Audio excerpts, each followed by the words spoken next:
we need to give men the opportunity to really know how to dress. And for me to think that like I could have a book that has Michael Franzese in it talking about how to dress like a boss, the history, the vintage, the spirit, I think what guy wouldn't want to be a mafia boss? This is going to be very attractive to guys. Dress like a boss. Dress like a boss. You know, we came up with this idea for a book, right? And the idea was that a lot of men are not very confident in choosing how to dress, and they don't know a lot about that stuff. It's kind of, weird to ask. And I thought, we need to give men the opportunity to really know how to dress. And when you saw the book and you started reading through it and you started, showing it to your team, what was kind of your reaction, some of the reactions of the team? Well, first of all, I was blown away. Never saw anything like that before. And I think I might have told you, but so many people have approached me with, clothing merchandise over the years. I've said no to every one of them because to me, it just wasn't up to the right standard. Not necessarily my standard, just the right standard for any guy. But when I saw this book, I was blown away. It shocked me. I never saw myself in, looking at so many different variations of clothing and how to put things together. Look, I know how to dress. I didn't know everything that's in that book. It was helpful to me. And then I showed it to my team and they just went wild. They said, we never seen anything like this. So, do you think that like going back to the mob days the mob knew just a lot more about luxury than other people? Certain people, yeah. The high profile guys, the guys like, I don't want to say Carlo Gambino. I never saw him get dressed. The guy was always in the shadows. He did it right, ran his family for 20 years. But obviously Gotti and even Capone and Joe Colombo, very sharp dresser. He was kind of my mentor after my dad went away. My father, very sharp dresser. He used to wear a lot of hats like you got on now. And they just had a sense of style. But, these guys were around town. My dad was at the Copacabana 2-3 nights a week. So you're going to dress up strong when you're there. Joe Colombo, the same thing. A lot of guys just knew the style and it showed. Now, did you wear a lot of suits when you were in the family? I had, I can't tell you I liked it, but I would wear a suit during the day, come home, have dinner, and wear another suit at night. I probably had 200 suits at one point. Okay, so you made your tailor very happy. I made him happy. Some of them fell off the back of a truck. I'm going to be honest with you. That's how we did it back then sometimes. But I didn't have too many custom-made suits back then. We would just get them wherever we got them, off the rack. But I had a lot. So having had, let's say 200 suits at any given time at some year in your life, and obviously over the course of your life, you've probably had 400 or 500 suits. Yes. So you know what a suit feels like. And so you're wearing one of the suits. And what was your impression when you put it on the first time? This was a couple of years ago now. Well, just, the fit and, just everything. The detail, I think, was so important. Obviously, the linings. That was, you don't see the lining, but we do. And we know it's there and it's exciting. And every time I go see somebody, that nice suit, I say, wait a second, you didn't see that? And they go, oh my God, where'd you get that? So people comment on your clothing now? Absolutely, yeah, absolutely. So did you notice there was a change when you put these on? Yes, okay, absolutely. People can see it. They know a custom-made suit. Mm-hmm. You can see it from off the rack without a doubt. Mm. Yeah, there's a thing about quality, and I want to share something. Okay, so here's the thing. When we started this company, and we started in 2010, we didn't want to compete with these traveling guys, whatever. We wanted to be the highest end. So I approached this manufacturer out of the UK, and they'd never left the UK before. And I said, I want to bring your suits to the world.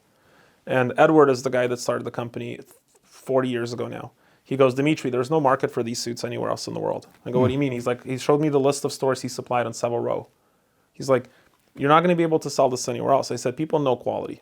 And I said, if we sell enough, we're going to be able to get the pricing to a point where we can deliver this quality at a good value too. But we have to sell a lot, right?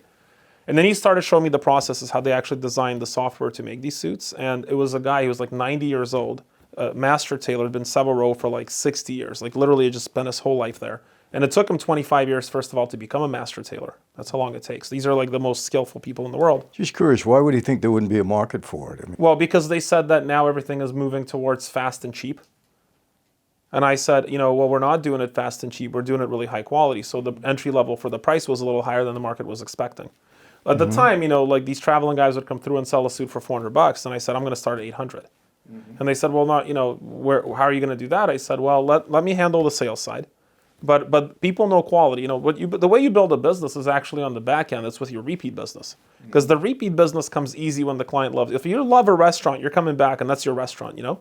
Hey, listen, I'm in the wine business, as you know, and every time my partner calls me up and say, "Hey, we just nailed this account," I said, "Tell me when they reorder." That's what matters. You know, you can be on the shelf. If they're not moving, you're out. So the reorders are important. So I'm going to Same steal thing with that. clothing. Yeah, I'm going to steal that line. Tell me when they reorder. Yeah. So, well, in our business, over 80% of our revenue is coming on the back end. I mean, we've got 15,000 active clients in the company in 26 countries. So we knew. So the product was made. So I went and I really started to look into how the product was made. So he was actually got 90-year-old. He was 89. Tony was his name, and he was working with these computer programmers that were trying to capture his knowledge of how to make a suit. And what they made was so incredible. Did you know that suit you're wearing, the pattern was made by a supercomputer, a quantum computer? Yeah. So how it works. I don't tell this story a lot, but they made this pattern software where there's 50 individual pieces in the suit, and the 50 pieces, the way they line up, has to do with your height, your weight, the slope of your shoulders, the angle of your shoulders, the way you stand, the way you move, the way that your arms, are positioned when you stand, the way that the angle of your arms. And if your shoulder is down here a little bit, that changes the chest panel, which changes the armhole, that changes the back panel, then that cascades down to the skirt of the suit. So it's what's called in math, it's called factorial.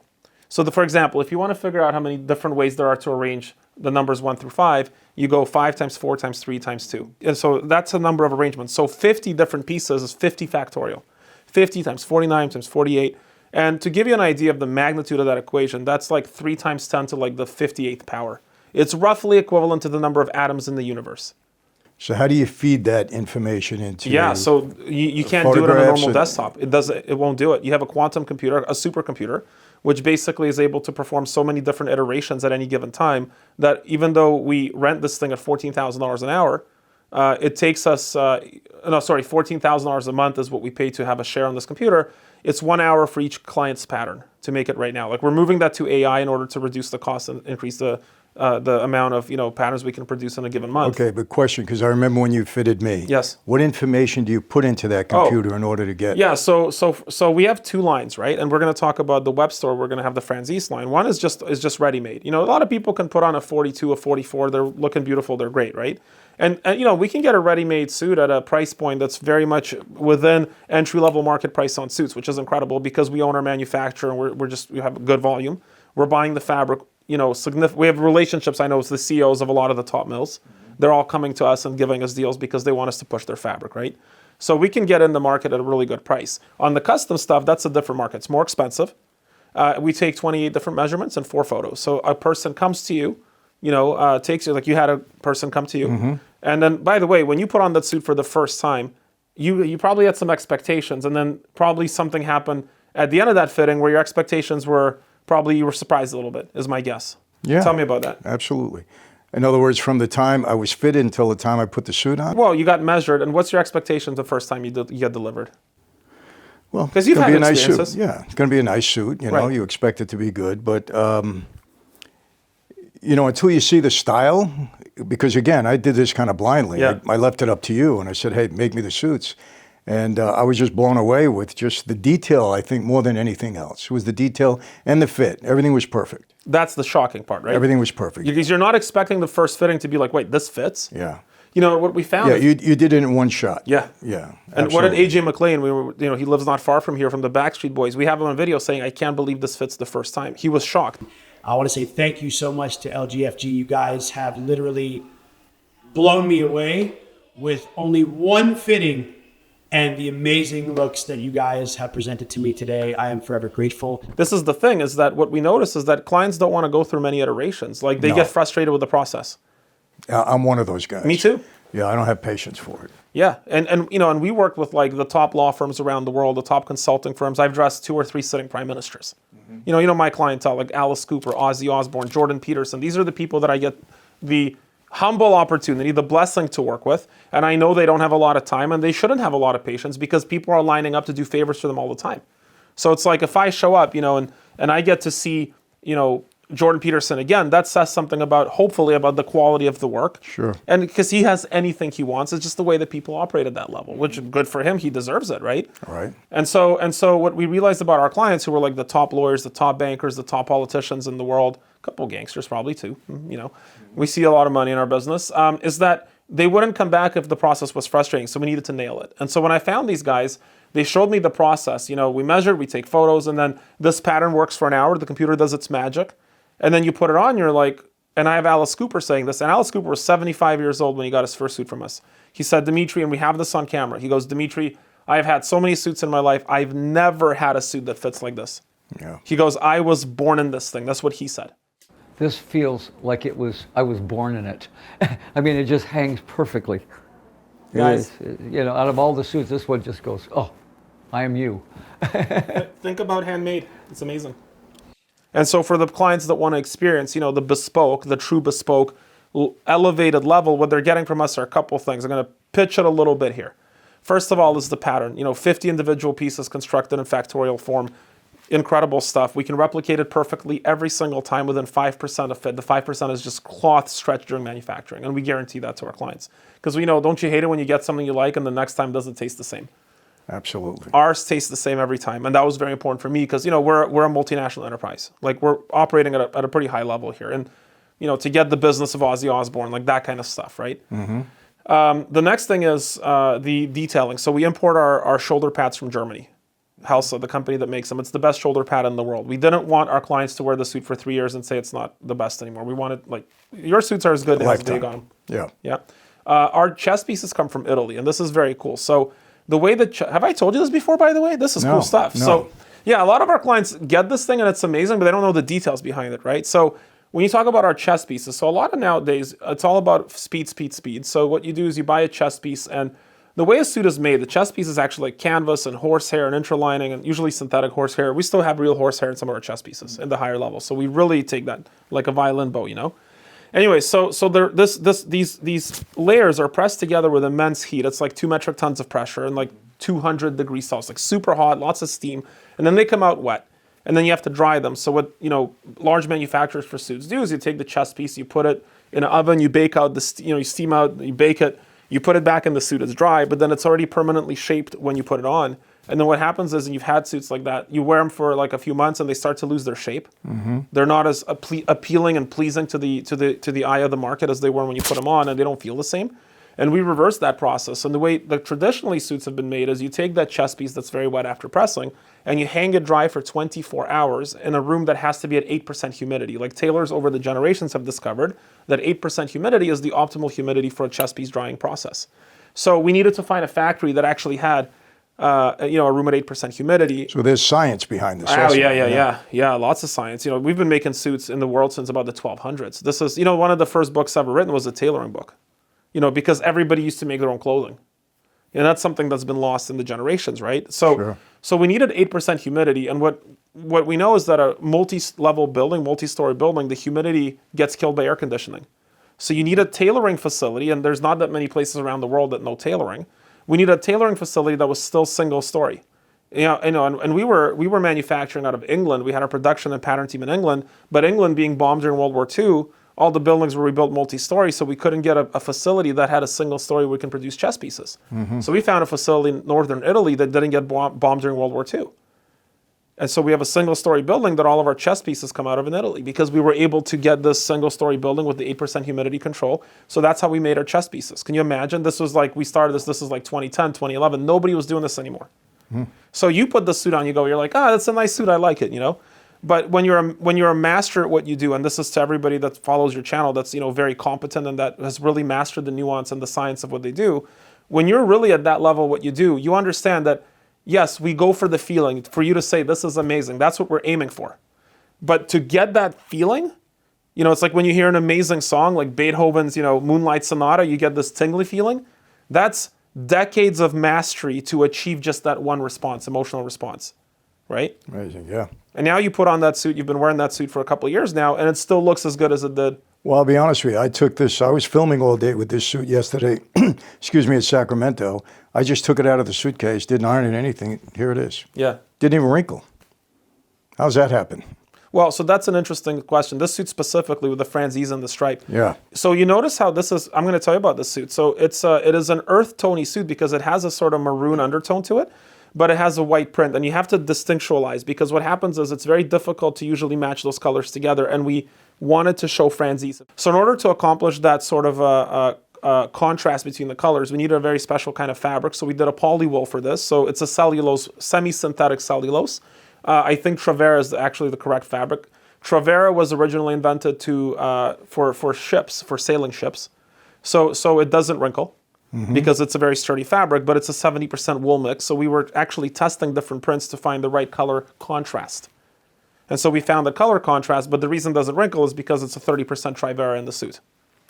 Well, I have to make a confession. Up until this lot of suits that you gave me, I don't believe I've ever worn anything but a gray, a blue, and a black suit. And then when I saw the yellow, I said, "Oh, yellow suit for me, it's kind of strange." Everybody was blown away by that. I mean, I wore it in Monaco, I wore it in several places. The green suit also. And even the burgundy, the red one. I was going to wear that yesterday because we were doing some Christmas stuff, but my wife picked this one out, and I think she was right for what we filmed yesterday. But I never wore colors in my life like that. It was always, mobsters. That's what we did. We were gray, black, pinstripe, the whole bit. But this is terrific, really. So there's a reason. First of all, it's a wine suit, so wine and franzese together. Luxury seems to go hand in hand. But this is actually really important. So when we put this book together, one of the things I noticed, I've worked with at least 6,000 clients myself face to face over the course of my career. One of the things that I realized about men is that men are not very confident in choosing colors, and so we always revert right back to blue and gray. That's very true. Right? That's very true. Yeah. It's not like you're not wearing cool suits because you don't want to. It's just you don't want to stick your neck out and look foolish, right? And so there's a lot of theory behind what you can wear for a color for your suit or for your shirt that men don't know, but it's actually very easy to differentiate. I'll tell you how to do it right now. There are two kinds of color tones for people. There's a cool and a warm. Okay, a cool is somebody that burns in the sun, and a warm is somebody that tans in the sun. Now, you're Italian heritage, so you're actually a warm because you come from the Sicily part of things. Italians tend to tan. Irish tend to burn. Right. Okay. So if you can tan, that actually opens up your color palette to things like lime, to things like mango, to things like peach, lapis lazuli, kind of a bluey. You can wear more ostentatious colors. You have that freedom. Okay. And so that's why we felt confident. And now you wouldn't have known that because you didn't have this book. Right. Right. So we have all that in here. Like you actually can see. So we actually have all of the color combinations listed out. So look at that. So shirt and suit colors. Yeah, I've seen that. You have a peach suit. Can you wear a peach suit with a brown shirt? And actually, not really. You can wear a peach, for example, with a taupe, but not a brown. Really? So if I'm a guy, and I'm thinking to myself, okay, I burn in the sun, so that's not a good thing because that limits my ability to wear different colors. So I see a guy, an Irish guy, put on a pink shirt. And I'm like, that's terrible because you look pink. Irish guys shouldn't wear, this is why the Italian mob was better.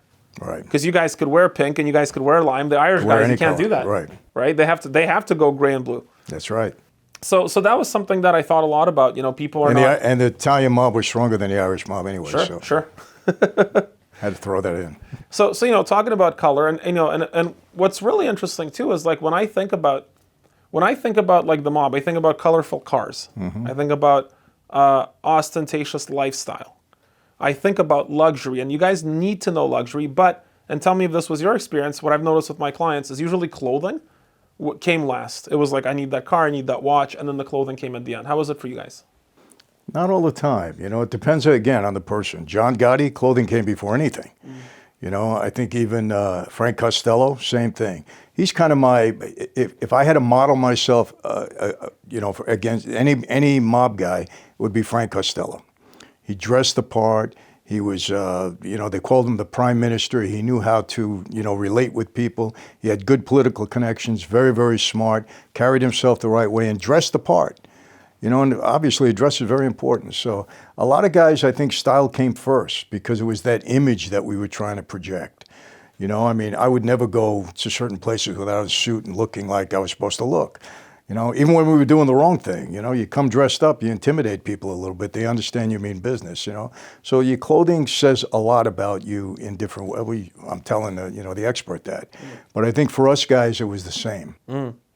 Well, here's something interesting. So, And I can tell you this, Yeah, guys on the street, you had two different kind of guys in that life. You had the racketeers and you had the gangsters. The racketeers, I'll give you an example. In our family, Colombo's, we had 115 made guys that actually took the oath.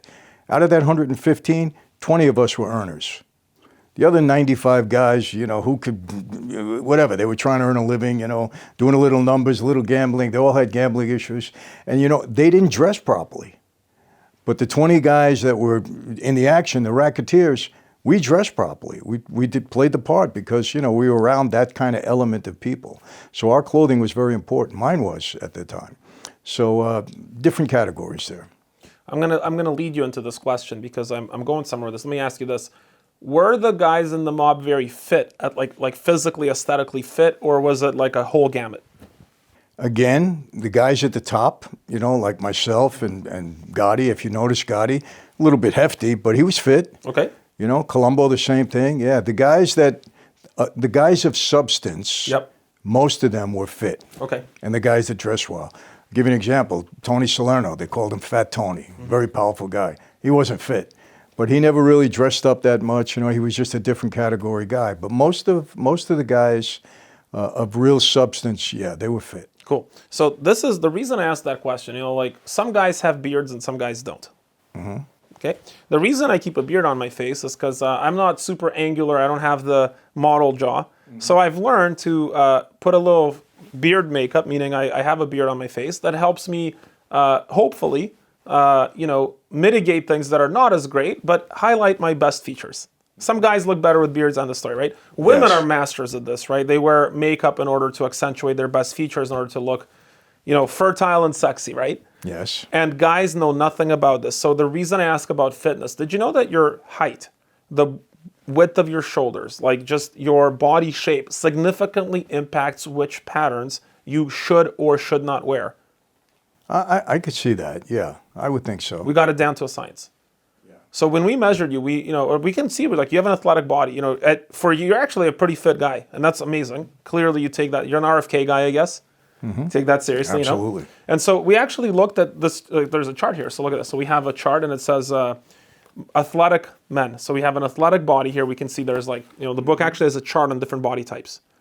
Like for example, some guys like me, I have broader shoulders. Some guys have narrow shoulders. Some guys are tall. Some guys are short. Some guys are skinny. Some guys are fat. Everybody's different. I was just a funny story. I was showing that to a friend of mine, and that particular page, and he was going, "That's your body. That's my body style." I said, "Excuse me, go over a couple of slots. That's not you." So check it out. So because you're athletic, you can wear things like pinstripes, and that's a pinstripe suit. So a pinstripe looks really good on you. A lot of, for example, guys right now, you see guys that are very tall and skinny. They can't wear pinstripes, but they do, and they look like they're lurch or something. They're looking out of place. And what's interesting is the men, we don't know, something might be a little bit off, but the women notice it. Yeah. And and I had a mentor growing up, and he was the one that actually, I was the worst dressed guy ever. I never thought about this stuff. I was just a guy, I liked science and computer science in school. I was that nerd, my t-shirt. He goes, "Dimitri, you got to dress better." I go, "Why?" "I don't care." He goes, "Women notice." True. And I said, and I'll tell you what happened in this conversation. His name, I won't mention his name. I said, "Look, man, here's the thing. Won't they look at me if I'm not dressed well? If I'm dressed really well, won't women think, oh, the guy tries too hard?" And he goes, "Dimitri, if they look at you and you're dressed like crap, they're going to think that guy doesn't get it. And no woman wants an incompetent man." I agree with that. No woman worth to be with. So let's talk. So for example, did you have any tall and skinny gangster friends? Yeah. Did anybody stick out that was tall and skinny? Let's see if we can do a profile for dress. Oh gosh, really tall and skinny. Guy named Benny Sidge, I'd call him. Yeah? Yeah, tall and skinny. All right, so he's tall and skinny. So here, if you're a tall and skinny guy, let's go over a couple things here. So we're gonna look in here. So if you're tall and skinny, solids work on everybody. Nailheads, bird's eyes, Prince of Wales, houndstooth, herringbone, and dots. Now, if you don't know what a bird's eye or a Prince of Wales is, because when I got into the business, I was young, I didn't know what a bird's eye or Prince of Wales was. So we actually have all the patterns listed up. So you can see, for example, what's a houndstooth, what's a herringbone, what's a dot, what's a twill, what's a tattersall, a shepherd check, a floral, a barleycorn, a tweed, a seersucker, all that's here. Because guys are like, "Oh, I don't know any of that stuff." By the way, it's okay if you're a little insecure about it. I was. You don't have to know it the way that I know it now, but you should know what the difference is between a pencil stripe and a Bengal stripe. Anyways, so we come back here. So if you're a tall and skinny guy, you don't want to be wearing window pane, meaning big checks. You don't want to be wearing any kind of checks if you're tall and skinny. And the book actually explains why you shouldn't, but you can just follow the chart and say, that's not my thing. Would that accentuate the fact that you're tall and skinny? It would accentuate the fact that you're too skinny, because what happens happens with checks, it gives the visual illusion of width, which is okay, but the problem is when you give the visual illusion of width on a skinny frame, it just looks like you're wearing your dad's suit. Got it. So you can't be fat and wear checks either, by the way. Because That if I you're know. fat, it also makes you fatter, right? Yes. So checks are a very peculiar pattern. You can go across the way here. So for example, if you want to wear checks, you can be muscular and tall, because they're not skinny and tall. That's fine for checks. You can have broad shoulders. And you can wear little checks, but not big checks. Okay? You can have narrow shoulder. By the way, narrow-shouldered men, great in checks. So if you have narrow shoulders, that's great for big checks, because again, it fills you out. Kind of makes you. Yeah. So anyway, so this explains all of that perfectly. So you had this Benny guy. Benny guy absolutely could not wear big checks. Little checks, fine. Because the impression is you don't really judge how big the check is on the garment you're wearing. You just know that it's a check. So a little check will play the role that maybe he's wearing a big check and that's how he really looks. This is makeup for men, and it's important because why wouldn't you be your best? And all this, as I saw, was explained very properly and easily in the book. Yeah. I mean, do you have a fat friend that was in the mob with you? Fat Tony. Fat Tony. All right, let's do it for our husky, rotund, corpulent gentleman. And he's short. He was like 5'7". So you're stocky, hey? Yeah, short and stocky. Okay, no checks, no window pane, no madras, no plaid, no ginghams, nothing, no tartans. This is a mistake I see a lot of guys doing. Short guys sometimes want to peacock a little bit. That's great. And they do it with floral or paisley patterns. Terrible idea. Florals and paisleys are not what short guys or fat guys should be wearing ever. You just kind of start to look a little bit like, I'm not going to say the word, but it's not pleasant, okay? Definitely short guys look terrific in tweed. There's some psychological reasons for that. Terrific in ginghams and tattersalls. Again, very, very small checks. So you want to balance, right? If you have a big pinstripe, you don't want to be a short guy wearing a big pinstripe. Right. But you can wear a pencil stripe because it's thin and it's narrow. And so again, it plays the illusion that you're taller and that you're a little bit slimmer. That's a good thing. This is great, man. I wish I had this when I was a little bit younger. Oh, gosh, so do I. All right, let's do one more real quick. So should every guy. Any really bodybuilder type of guys that you worked with? Guys that really took that seriously? Back then? Yeah, a guy by the name of Tony the Gawk. How did he live His name was life? Tony Orgello, Yeah. but he was a military guy when he fought in the war, but he was always in good shape, and he prided himself on that. He was a good fighter, too. Okay. Well, I got good news for the muscular guys, the guys that work out, the guys that are built. There's really only 3 patterns you can't wear if you're muscular: pencil stripe, candy stripe, and pinstripe. That's it. That's it. You can wear anything else and it's great. So there are benefits to being in shape when it comes to your clothing too. It gives you the allowance to wear more different kind of things. So to me as a guy, I like things that are ordered. I like specific. I want to know where the boundaries are as a man. I want to know exactly what's right and what's wrong, and this gives me exactly what's right and what's wrong. Yeah. That's kind of cool. It's a Bible. It's a Bible. Let's see what else we can kind of extract. Oh, this is cool. So, you ever we talked about Cuban collars last time I was on your show, like these big collars that kind of spread. You said you remember guys wearing them, right? Yes. Nobody wears those today. You can't. But I don't know if you've ever been to like a tailor, or if you haven't, if you've ever bought a shirt and you don't know why, but it was like the favorite shirt you ever owned. Do you ever have that? Like, oh, I used to have this shirt. I loved it. Unfortunately, I do that quite a bit. I tend to wear the same things. If I like something, I'm going to wear it a lot. I have an issue with my wife. Why are you wearing the same thing? I like it. It's comfortable. I enjoy it. But so, obviously I experienced that. So that's a very man thing. When my wife says, let's go for sushi, she's thinking we're going to go to eat sushi. What I think is that's the restaurant we're going to. Right. Men are very loyal to the things we like because we get very agitated by things that we don't like. Correct. Right? And so the way I see that is like, I want to have things that I like. So I had this shirt. I got it in grade 12. My parents went to Italy for a summer trip or something, and they brought me this shirt. And I put this shirt on, and it was amazing, and all the girls liked it, and I liked it. And then, of course, the shirt got torn, and I got rid of the shirt. And then for years, I would think, like, man, why did I like that shirt so much? So I wanted to actually research that, like what made this shirt so great. And so when I got into this business, I found out the reason I liked that shirt is because it had the perfect collar for my face shape. So this is very interesting. You know, face shapes are actually something that are going to dictate what kind of collars you can or can't wear. You know, you have wide spread collars, narrow spread, medium spread, long point, short point, etc. Right? So I actually did this when we were making your wardrobe. So to me, you have what's called a diamond face shape. And so when we, you know, because you're kind of like me, you have like a diamond. Look at that. It's like a perfect diamond. That's perfect. So a lot of the collars we did for you were wide spread cutaway collars. Right. What you don't want is you don't want pin, tab, or narrow spread collars. You don't want collars that are narrow in a diamond shape. You want wider shape collars that sort of give you more balance. Diamond shape just means your face kind of angles in at the chin. That's what it is. And so we were able to follow that chart. And I remember when you put on the shirts we made. I don't know if you remember your reaction. No. But you were Remind me. this is great. Oh, the fit, yeah, absolutely. Well, I felt that about everything I put on. So. Because we knew that you had to go with a widespread collar. And sometimes, you know, I see guys, you know, I had this Jordan Peterson, I had to change the collar in the shirts he was wearing because he really likes narrow spread shirts and he still wears them. But I'm always going, Jordan, you have an oblong face. For an oblong face, you cannot wear narrow spread collars. You can only wear point bands, spread, and cutaways. Only 3 collars go. Does he pay attention? He started to, yeah. He did? Okay. Well, because, you know, he's meeting people that notice. Yeah. Dimitri, let me ask you this. Yeah. Who sets the style, you know? I mean, is it the designers that all of a sudden this is in today, this is what everybody's wearing? Who sets the style?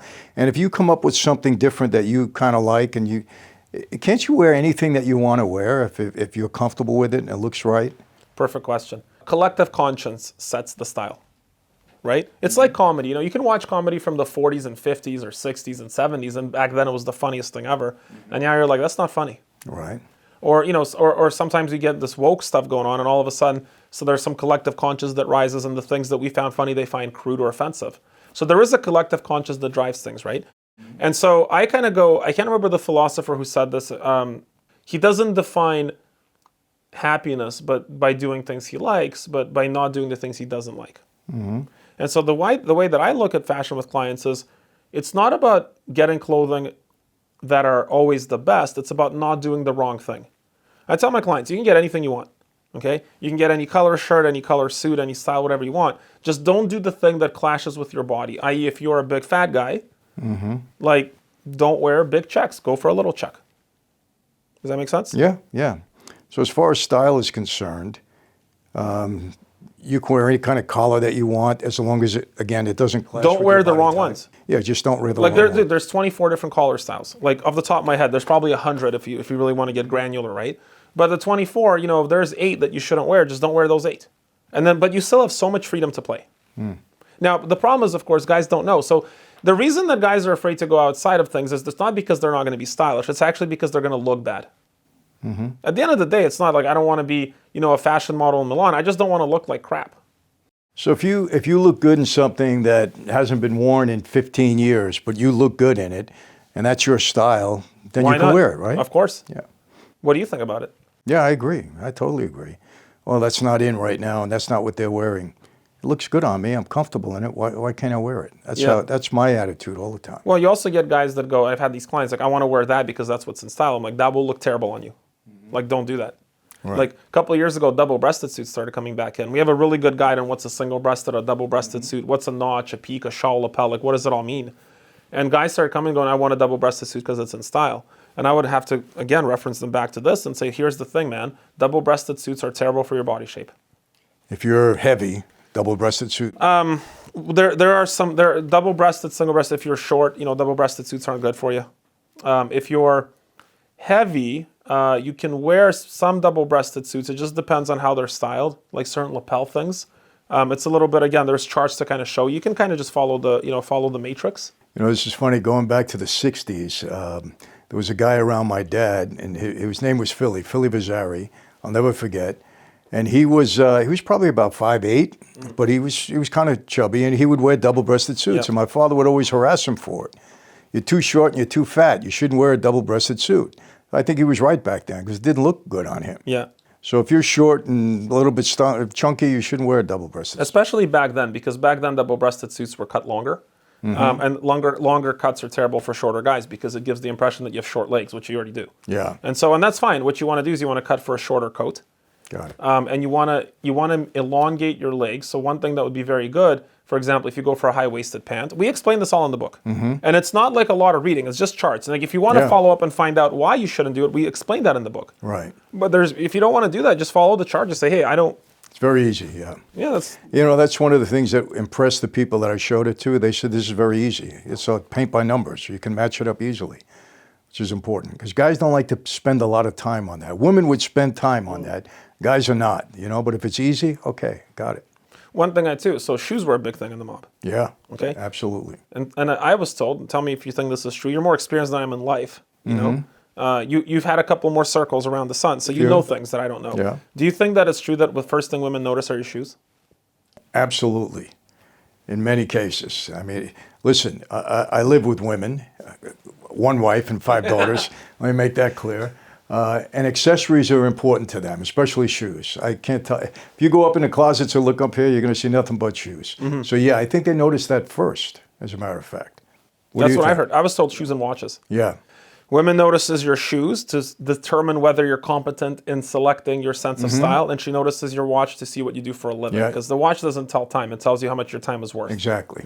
So when I went shoe shopping, and I had a mentor that was really into this stuff, and he's like, Dimitri, he goes, what you need right now is you need a derby and you need a wingtip. And I'm like, what does that even mean? I was so insecure to ask. You know, it's one of those things you think they should teach you things in school that actually help you in life. Like, why don't we know anything about that? It's like it's not useless. You know, you're wearing like a captain's shoe, and it's correct to wear it without a sock. Technically, you should have a little. I should have a sock on. Little tiny one that you won't see. You won't know that you're wearing a sock. There's reasons for that, right? And you know this stuff. But knowing, for example, what's an Oxford, knowing what's a monk strap, knowing what's a penny loafer. You're wearing what's called a horse bit loafer, by the way. You know, Right. people often mistake and call it a tassel loafer. No, this is a tassel. This is a horse bit. Okay, you don't need to even memorize it, but just knowing, like, when is it appropriate to wear this shoe? When is it not appropriate? And with what color of suit, right? We can actually see that. So, we can actually have... This is amazing. Yeah. You know how many times I've seen either my wife or my daughter say, oh, look at that guy's shoes. Too bad his clothing doesn't match his shoes, because he wore a good pair of shoes, but the clothes didn't match. Let's see what we can wear with the shoe you got right now. So you're wearing so you got the horse bit loafer. So not good for formal events. Fine for business. Not optimal, but good for business. Right. Great for formal. Formal business. So you don't want to wear it to a black tie like a gala, but great when you're closing a deal. And great for casual smart. Now casual smart can be actually a suit with a t-shirt and a chain. That's casual smart. Look at that. You got the optimal score. Now, if you go full casual, like you're wearing with jeans, you can do it. It's good, not great. Yeah, That's pretty cool, hey? very cool. So understanding shoes and color too. So you're really smart because what you did is you matched a wine color suit, which is an earth tone, down to a brown shoe, which is exactly what you want to be doing. You don't want to be matching it to a white shoe because what's going to happen, it creates contrast. And I see guys being cool, I want to wear a white shoe. It's like kills the brown, kills the wine. Again, you don't need to know all of this, but it's good to know what not to do. Yeah, You know? exactly. I think that's the real value in this, to go and say, well, you know what shouldn't I wear with what I'm deciding to wear? That's very cool. Let me ask you this, Michael. Is there anything else you'd like to know about clothing? Something that you thought about when you started wearing these suits? Something that maybe you started to notice in people? No, I mean, I think everything is explained well in there. That was my main question. The style, you can set your own style as long as you're not wearing something that you shouldn't be wearing because of your body type or whatever. But as far as the time of the century, the decade, whatever, you can whatever you want. Look, you can two philosophies, right? It's hard to look smart. It's hard to look smart, and it's easy to look stupid. So I say, just don't look stupid. All right. That's it. Like, don't make the big mistakes. And again, I came into this business, I think, from a place of insecurity where I really wanted to know how to be cool. I don't think I was the coolest kid in school, I really wanted to be cool. And what is it to be cool? Well, people have to notice you and think you're pretty cool. You have to be around the right people. I also noticed, there's a law of attraction that's at work in the universe. When I started dressing nicer, I started getting better results and outcomes in my life. Let me ask you this. You got people in politics. Normally, they're going to get up there and they're going to wear like Trump. He wears a blue suit with a red tie 9 out of 10 times.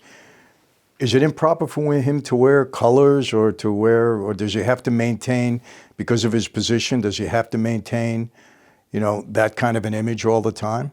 Would it be, if he were to come out in a burgundy suit, would people go, oh my God, the president wearing a burgundy suit? In your opinion? Well, you remember the story of Obama, I think it was '08, he wore a taupe suit to a formal press event.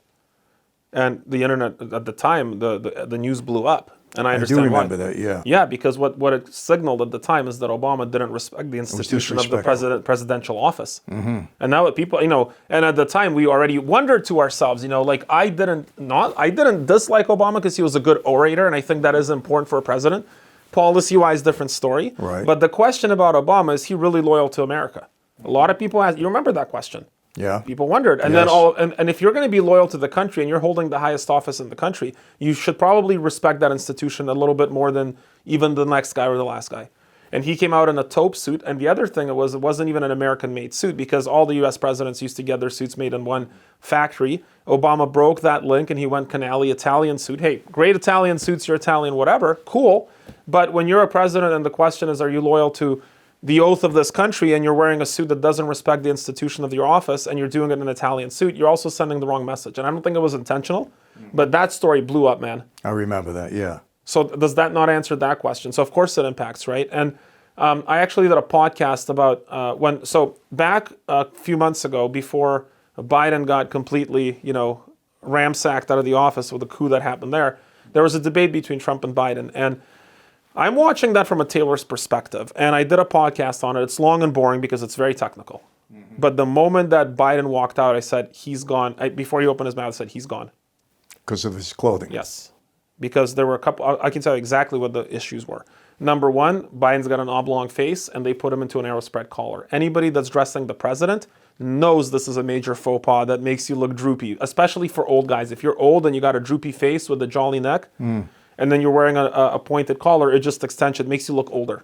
I'm like, that can't be by accident. Like whoever's... All this is in the book. Yes. Yes. I said, that can't be by accident, man. Like, that's incompetence. And whoever's dressing the president has had a lot of social proof to get to that position, number one. Number two, the question about Biden was, the main question is like, is he mentally competent? Can he withstand pressure, and can he do things? What you want to signal with a guy that you're questioning his competence is you want to signal haptic ability. There's a word came up yesterday in dinner. You want to show that you're tactile, you can do things. And he comes out with button cuff shirt. And I'm like, nope, that should have been French cuff. It should have shown that he can, put on a shirt. The next thing is he was wearing what's called an overhand tie knot. We have a tie section, all different tie knots. He was wearing an overhand tie knot, which shows, again, incapability to tie a complex knot, whereas Trump went with a half Windsor. Mm-hmm. Now, a lot of guys don't wear ties. I don't always wear ties, but if you're the president, or if you're the president of a company, the CEO of a company, you have to get that right. So he's, again, Biden is signaling that he's not competent enough to button his own shirts or tie his own tie. Not the message you want to send. I think he was set up, man. I put out the next day before even the internet blew up, because we're hours ahead. I live on the Eastern European front there. We're so far ahead of the time zones that when I put this out, Americans were just catching up on the debate, right? And I was like, right away, I'm out there. Everybody wakes up. I already put this thing out. The other mistake was, and Trump played this so beautifully, I juxtaposed Trump's suits in his 2016 run to the Trump suits in the 2020 run to the Trump suits now by color. And Trump actually changed the shade of blue that he wears. He went to a more vibrant, more positive blue. What a perfect thing, because if Trump went darker, and the left is accusing him of being more ominous, this ominous kind of fascist thing that they do, they're just crazy over there. Mm-hmm. What you don't want to do is you don't want to play into that. So Trump went with a more electric, what's called a Kennedy blue. Kennedy blue. He brought out, and you have a Kennedy blue suit. Exactly. And everybody loves that suit, by the way. Everybody. Yeah. I wore it on election night. I don't know if you saw that. With PBD, I think yeah. I got so many compliments on that suit. Yeah. So I did that pod, I said right away, I'm like, everything that Biden wore, and by the way, if you look at the suit, Biden went to a dark navy, so dark that it looked like it was black. Mm-hmm. Now you tell me that you want like an 80-year-old guy that, you're questioning your mental competency walking out. Like when we think black suit, what do we think? Mm-hmm. That's funeral, baby. Yeah. Funeral. I'm like, they're killing his chances as the president. That's what I said. And Trump, half Windsor knot showing extreme competence. Again, it's these subtle psychological things that send little subliminal messages. Electric blue suit showing hope, because Kennedy was really a president of hope. Mm-hmm. He was wearing a French cuff, again, showing haptic competency and ability to be tactile with things. Everything that Trump did, and Trump also changed his pants, which I love, because he was just known for having the worst, most sloppy pants. Yeah. And when he wore the kind of pants he wears now, I know that cut, and I go, haha, he lost weight, number one. Mm-hmm. So thank you, RFK, for coming in and giving some advice. Well, that's cool. So let me ask you a question. You're a powerful guy. You're a CEO, and you go out and address, your staff. But what do you wear? Do you wear a dark suit? Do you have to wear a dark suit? Can you wear something light? No. So what I say, when you're in a position of power, you definitely don't want to be looking like you're in an ego trip and going overbearing. I don't even wear pinstripes because, pinstripes broaden you. I'm 6'4". I'm 230, mostly muscle, not really though, ha ha ha. I'm a big dude, right? And I can come off as I'm very disagreeable, and I'm loud, I'm gregarious, I don't want to present myself to the people. We have about 50, on the sales side and the 900 production staff on the back end. I don't want to present myself as trying to, push people down. In an organization like most companies, you want people to grow into leadership, and you want to show them they can do it, right? So there's actually a turn that happens is the higher up you go, the more gracious you have to become. Mm-hmm. The more serious. I'm not naturally polite. Like, I'm respectful, I'm empathetic, but I'm low on politeness on the personality scale. So I've had to learn to be more polite because people look at my behavior with a snake eye because they want to know what's my real agenda, right? Mm-hmm. So you can see I'm wearing a lot more earth tones. I'm wearing florals. Which work great, by the way, in my body shape, which is, I'm not in the best shape, but I'm in good shape, let's say. And I'm wearing a lot of pinks because I don't burn in the sun, I tan. So I can wear pinks. But I still have the banker's collar to show a little bit of authority and a little bit of competency. So I do take that seriously, but I would never show up in the office wearing a black pinstripe suit. Mm-hmm. Because then I'm presenting myself as a jerk, and that's the last thing you want to do in leadership. Right. Now, when you're a young guy, there's another thing. So you have your stripes in your suit, right? Like your name in the stripes. Mm-hmm. You can do that because you're Michael Franzese.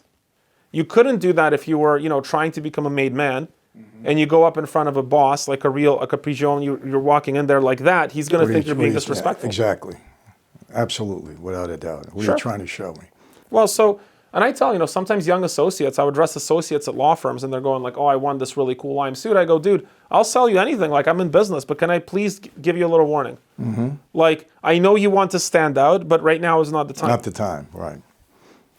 You know about that. Absolutely. Never overshadow the boss. And in Japan, I'll tell you a funny story. In Japan, they have what's called a high context society. Uh-huh. I don't know if you know what context is, but it's basically like you have to act differently depending on the social status of the person you're interacting with. So if you're interacting with somebody like, if you want to apologize, the amount of bowing that you do is contingent to the hierarchy status between the discrepancies, right? And so my friend was working in Japan, and Japan has a ton of suits. They're like one of the most suit-wearing countries in the world. And he's like, "I need a blue suit with a pinstripe." And I go, "Great." I showed him. He goes, "No, I need it to be a different shade of blue." I go, "Why?" He goes, "Because my boss had that shade. It would be disrespectful of me to wear the same suit as my boss." So they're always trying to differentiate themselves with respect to the status. But that also is important to us biologically in our society. Well, even in clothing, you never outshine the master. That's Robert Greene. That's something you learn on the street for sure. But yeah. No, it all makes sense. Makes sense. Have you ever run into that where somebody did outshine the master? A lot. Well, tried to. Never really did, but tried to. Well, when I say they might have looked it, but they were taken down a notch. So that didn't happen again. Well, look, I'll close on this story. I know that we've kind of been going very technical here, but I had a friend in middle school. He was really popular. He was just like one of the most popular kids. And he got these really cool, like loose, baggy cargo pants. They were huge on him, right? He comes to class, he's wearing these cargo pants, and all of everybody's like, "Dude, that's so cool, you're awesome," But the thing is, me and him, I switched schools halfway through the year. Mm-hmm. And I wasn't cool in my new school. I didn't know anybody, right? And I thought, well, I'll get some cool points by wearing the same cargo pants as him. Mm-hmm. So I bought those damn cargo pants. I show up to school and I got ridiculed.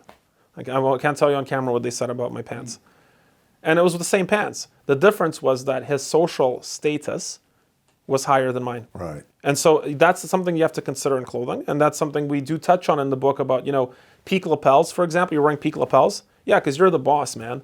Peak lapels are, and by the way, very specifically, you're wearing a low gorge peak lapel on a double-breasted 3x2. That's in the book, and I'll explain why that all works. To you, it's just like, I feel good. I'm looking at it, iterating through like, okay, yes, yes, yes, yes, ding, ding, ding, that we have a good answer. So I know the feeling it's going to elicit. But you have to consider when you're buying a suit, for example, or a jacket, the lapel is going to elicit a different response depending on your social status in the hierarchy. Mm-hmm. So you have to be very careful when you're making that choice, and that's in the book. Well, I think what we've learned is that, it's a science. Fashion is a science, and everything is explained in this book and how to do it the proper way and what not to do, which is even more important. So I think this is going to be of real value to many guys. Look, valuable to me. If I didn't have you, I'd have to look at this book all the time, but I got you, so I have That an costs advantage. extra. That's an advantage, but no, this is terrific, really.